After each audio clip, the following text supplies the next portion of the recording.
MTV. Welcome to my crib. Hi everybody, my name is Kirsten for those of you who don't know me yet, and today I'm super excited to go through Matthew chapter 11 with you. In the beginning of chapter 11, we see John the Baptist sends his disciples over to ask, hey, Jesus, are you sure you're the Messiah? Should we be waiting for someone else? Should we be expecting someone who is more like what we thought you would be, basically, to come?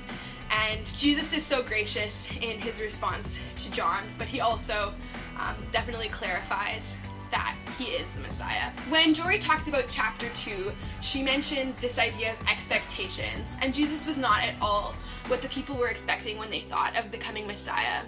And throughout chapter 11, in Jesus' response to John, we get a further glimpse into what this upside-down kingdom looked like. And we hear about this king that found favor in the outcast, in the blind, the sick, the poor, and in the children. Now I want to bring our focus in on the last couple of verses of Matthew chapter 11, verses 28 through 30. And these are verses and truths that we can cling to in all seasons, and we can cling to these truths in this season where we're faced with a lot of different news about COVID-19. Matthew chapter 11, verses 28 through 30 reads, "Come to me, all you who are weary and burdened, and I will give you rest. Take my yoke upon you and learn from me. For I am gentle and humble in heart, and you will find rest for your souls. For my yoke is easy and my burden is light." Personally, my soul's instinct in this season is not to be in a state of rest.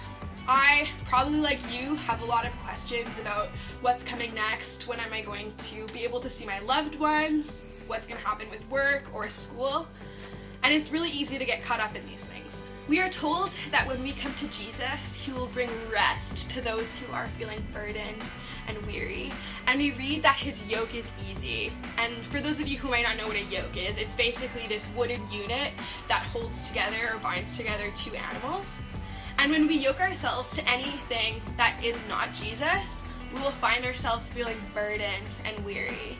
Maybe some of you are being yoked to things that aren't Jesus right now. Maybe you're fixated on the news or on all of the information you're taking in on social media.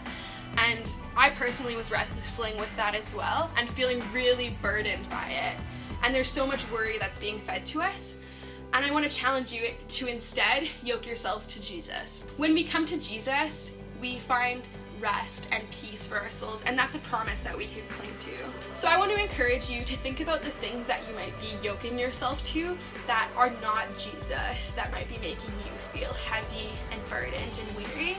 And I want you to write those things down, or maybe they're worries, and I want you to prayerfully come before Jesus with those things and actually pray the verses that we read in Matthew chapter 11, verses 28 through 30. Because praying scripture is a really powerful way that we can connect to our Father.